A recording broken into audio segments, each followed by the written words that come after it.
At the end of Chapter 6, I made you a promise. Before any number ever reaches a statement, a machine records it, and tonight you meet that machine.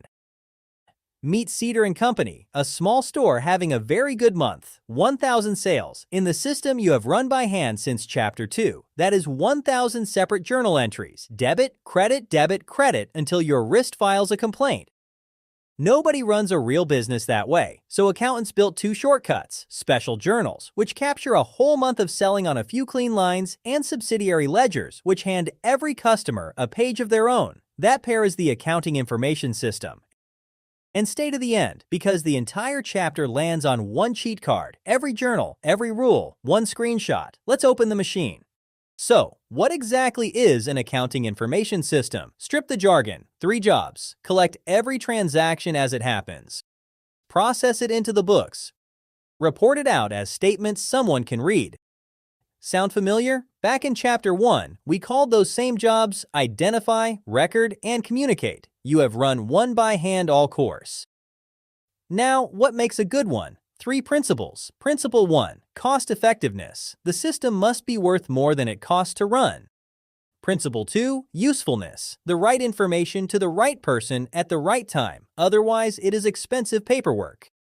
And Principle 3. Flexibility. It has to bend as the business changes. Hold those 3.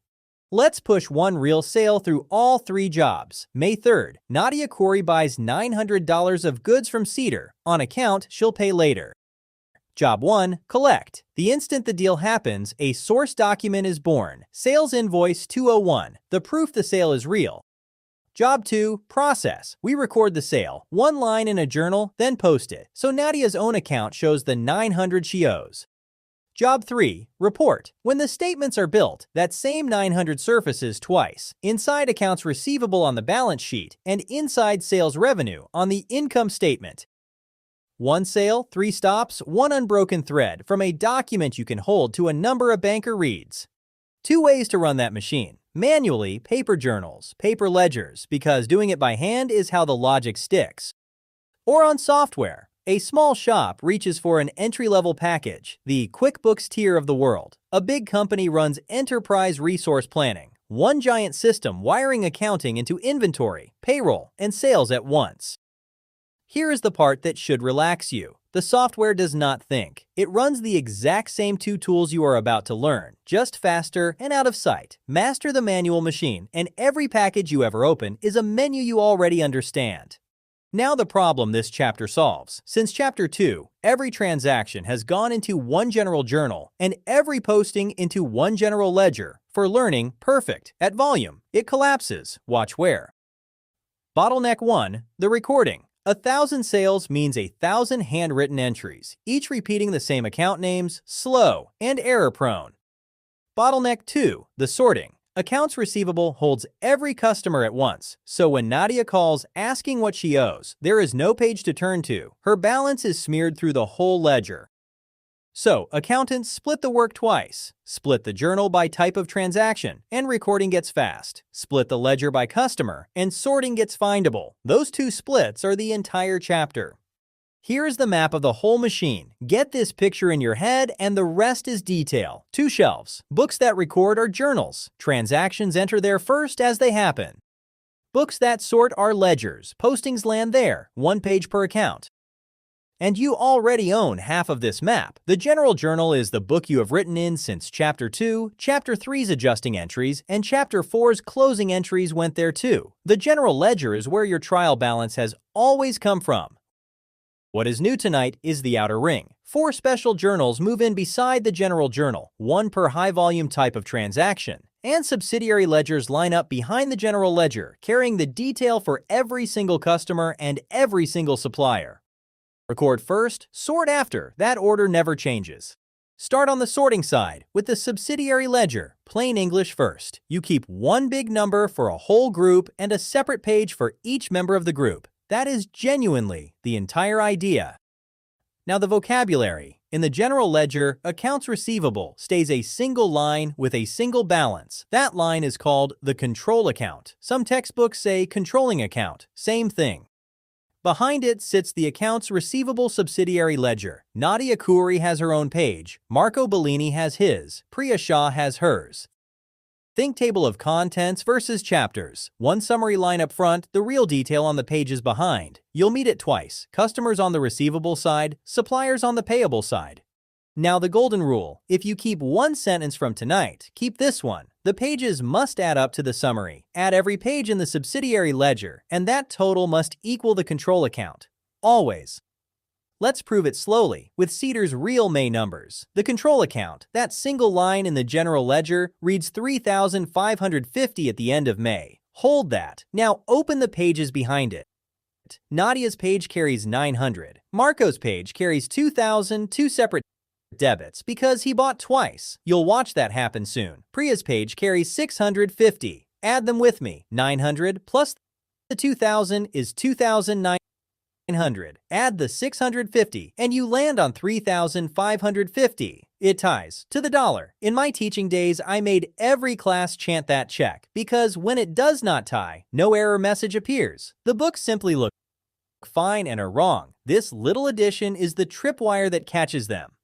Pause and check number 1. Fast forward to the end of July. New month, new balances, same customers. The accounts receivable control shows $14,000. The pages behind it. Nadia's holds 6,200. Marco's holds 3,500. Priya's holds 4,300. Do the pages tie out to the control? Pause here and try it yourself. Check it with me. 6,200 plus 3,500 brings you to 9,700. Add the 4,300. And that is 14,000 exactly. It ties, and July can close. Feel what you just did. You audited a ledger. Had those pages summed anywhere else, the mistake would be trapped inside one of 3 pages, not lost in an entire set of books. So why keep 2 sets of records for one number? 4 payoffs. 1. Instant answers. Any customer's balance is 1 page flip away. 2. A clean general ledger, 1 tidy control line instead of hundreds of tangled customer rows. 3. Divided work. 1 clerk runs the customer's ledger while another runs the supplier's ledger. A split of duties that fights fraud all by itself. 4. Trapped errors. When a subsidiary disagrees with its control, the mistake is boxed inside that one ledger, already half found. Every payoff scores against the 3 principles from earlier. More useful, still cheap, still flexible. Tool 2 fixes the recording side. Special journals. Group the transactions that look alike. Give each group its own book, record each transaction on one line, and post only the monthly totals. Most businesses run 4, and each answers a question an owner actually asks. The sales journal takes every sale on account. What are customers promising us? The cash receipts journal takes every dollar coming in. Where is our cash coming from? The purchases journal takes everything bought on account. What do we owe our suppliers? The cash payments journal takes every dollar going out. Where is our cash going? If 4 books feels like a lot, breathe. Everyone runs the same 3 habits. 1 line per transaction, detail daily, totals monthly. Learn it once, reuse it 4 times, starting with sales. 1 rule decides what may enter the sales journal. Sales on account, nothing else. Cash sales wait for the cash receipts journal. Cedar runs perpetual inventory from Chapter 6, so every sale carries 2 facts, what we charged and what the goods cost, and the journal carries 2 amount columns, price and cost. Now watch how little writing a month takes. May 3rd, invoice 201, Nadia Khoury, 900 in the price column, 540 in the cost column. 1 line, done. May 8th, invoice 202, Marco Bellini, 1,200, cost 720. 1 line. May 14th, invoice 203, Priya Shah, 650, cost 390. 1 line. Now stare at what is missing. No account names, no debit column, no credit column. After 5 chapters of entries, that should feel illegal. Here is why it works. Every credit sale always hits the same 4 accounts. Accounts receivable with sales revenue at the price, and cost of goods sold with inventory at the cost. The accounts never change, so you write them once in the headings, and the headings do the journalizing for you. Quiz 2. You be the bookkeeper. May 20th, Cedar sells $800 of goods on account to Marco Bellini. His second purchase, invoice 204, and those goods cost Cedar $480. Write the journal line yourself, then give me both new column totals. Pause here and try it yourself. Here we go. One single line. Invoice 204, Marco Bellini, 800 in the price column, 480 in the cost column, and the month totals climb to 3,550 on price and 2,130 on cost. Lock those totals into your notes. The next 3 slides run on them. Want more reps? The practice set on the site builds 5 more sales journals like this one. Free, link below. The journal is written. Now it has to post, and posting runs on 2 rhythms. Mixing them up is the classic Chapter 7 exam wound. Rhythm 1 is daily. Each line goes, the same day, to that customer's own page in the subsidiary ledger. Watch the month land. Invoice 201 post to Nadia's page. A 900 debit, balance 900. Both of Marco's invoices post to his page, and before I total him, predict his balance. 1,200, then 800 more. 2 debits, 1 balance. 2,000. Invoice 203 post to Priya's page. 650. Now notice what daily posting touched. The subsidiary ledger only. The general ledger has not heard a word, and that silence is deliberate. It is waiting for rhythm number 2. Rhythm 2 is monthly. Rule off the columns, total them, and post the totals to the general ledger as real journal entries, the Chapter 2 kind. Entry 1 carries the price column. Debit accounts receivable, the control account, 3,550. Credit sales revenue, the same 3,550. Asset up, revenue up. Entry 2 carries the cost column. Because perpetual moves cost the moment goods move. Debit cost of goods sold 2,130. Credit inventory 2,130. Expense up, asset down. Now count what just happened. A month of selling reached the general ledger as exactly 2 entries. 4 sales this May, 2 entries. 1,000 sales next May, still 2 entries. That number never grows. That is the leverage this chapter buys you. One detail separates clean books from a pile of numbers. The posting references the system's breadcrumb trail. When a line reaches a customer's page, the page writes down where it came from. S1, meaning sales journal, page 1. Cash receipts signs CR, purchases signs P, cash payments signs CP. The journal answers back. A check mark beside a line means this line has landed on its subsidiary page. Job done. And underneath the month totals, account numbers in parentheses mean the totals have landed in the general ledger in those exact accounts. Why obsess over tiny marks? Because real bookkeeping gets interrupted, and an unmarked column is how the same 900 gets posted twice. And when a future CPA, maybe you, audits a company, these marks are the trail the audit walks. Book 2, the Cash Receipts Journal. Every dollar coming in, whatever the reason. Different reasons credit different accounts. So this book grows extra money columns. Cash debited on every line. An accounts receivable credit for customers paying bills. A sales credit for cash sales. Run Cedar's June with me. June 2nd, Nadia pays off invoice 201, cash up 900, accounts receivable credited 900, and because that line touches a customer, it posts daily to Nadia's page, driving her balance to 0. June 9th, a plain cash sale, $400, cash debited, sales credited, no customer, so no subsidiary posting. In a perpetual shop, the line also drags its cost pair along. June 16th, Marco pays the $1,200 from invoice 202. His page takes the credit and his balance drops to $800. At month end, total every column, then crossfoot. The cash column says $2,500. The credits say $2,100 plus $400, $2,500. Debits equal credits before anything posts. A sharp analyst runs that crossfoot in their head before trusting any cash number. Now cross to the buy side. Everything you just learned replays in a mirror. The purchases journal records everything bought on account. For a merchandiser, mostly inventory, so each line means the same pair. Inventory up, accounts payable up, named once in the headings. Cedar's May 5th, Ravenna Wholesale, 2,200 of goods on account, 1 line. May 16th, Juniper Supply, 1,400, 1 line. Posting runs the 2 rhythms you know, pointed at the other subsidiary ledger. Daily, each line lands on that supplier's page in the creditor's ledger. In full, the accounts payable subsidiary ledger. Monthly, 1 entry. Debit inventory 3,600. Credit accounts payable, the control, 3,600. So it is a brand new book, and it carries 0 new ideas, the very same 3 habits you already know by heart. And its twin, the cash payments journal. Every dollar going out, always by check in a well-run shop. Cash is credited on every line. The debit columns say why the money left. Accounts payable when a supplier gets paid. An other column for everything from rent to salaries. June 3rd, pay Ravenna Wholesale the $2,200 Cedar owed, accounts payable debited, and Ravenna's page in the creditor's ledger takes the hit that same day, dropping to 0. June 10th, the rent check $1,500, debited to rent expense through the other column, no supplier page involved. Total and crossfoot, the debits, $2,200 plus $1,500, make $3,700. The cash credit reads $3,700. Balanced, 4 books down, and all 4 ran on the same 3 habits. So with 4 specialist books running, is the general journal fired? The opposite, it becomes the everything else book. Sales returns, purchase returns, the Chapter 3 adjusting entries, the Chapter 4 closing entries, any correcting entry. The rule is 1 line long. If a transaction fits no special journal, it goes here.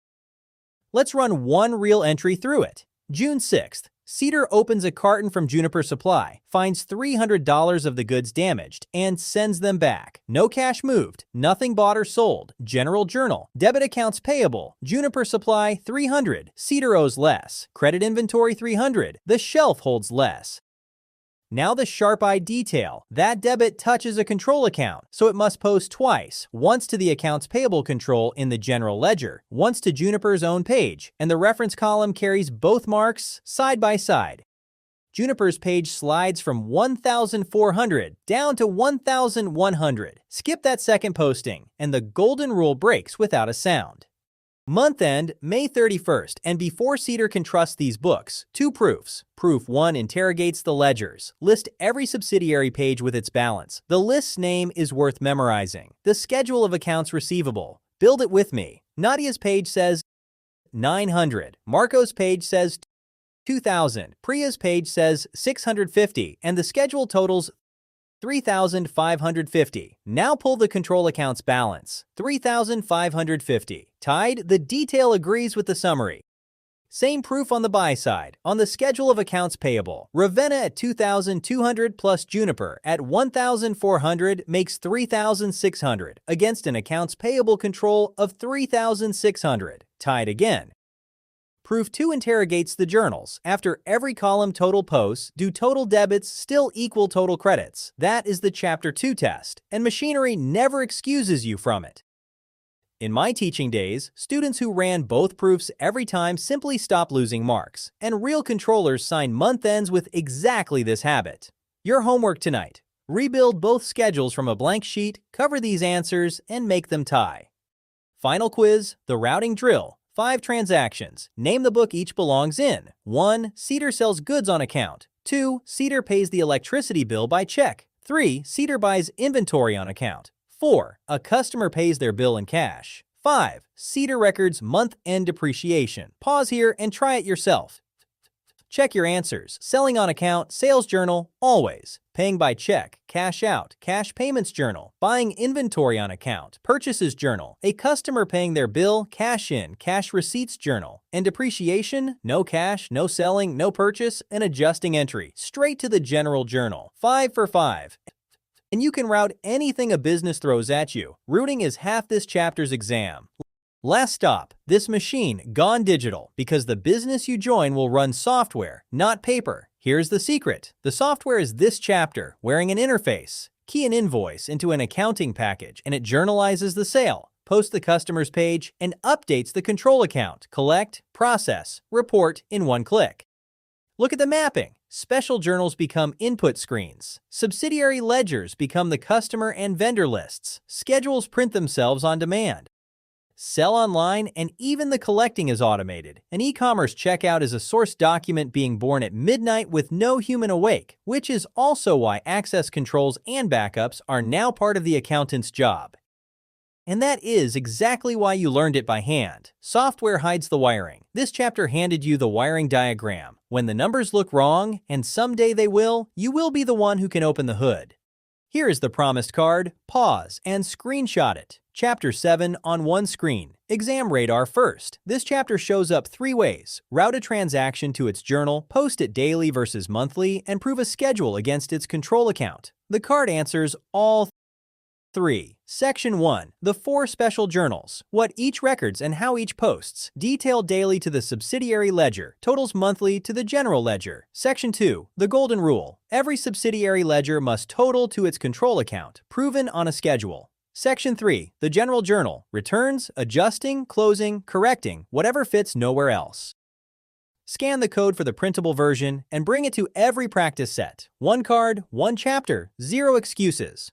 And that is the accounting information system, the machinery humming under every set of books on Earth. And you just took it apart bolt by bolt. Journals record, ledgers sort. 4 special journals shrink a mountain of entries into a handful of totals. Subsidiary ledgers hand every name its own page. And 2 month-end proofs keep the machine honest.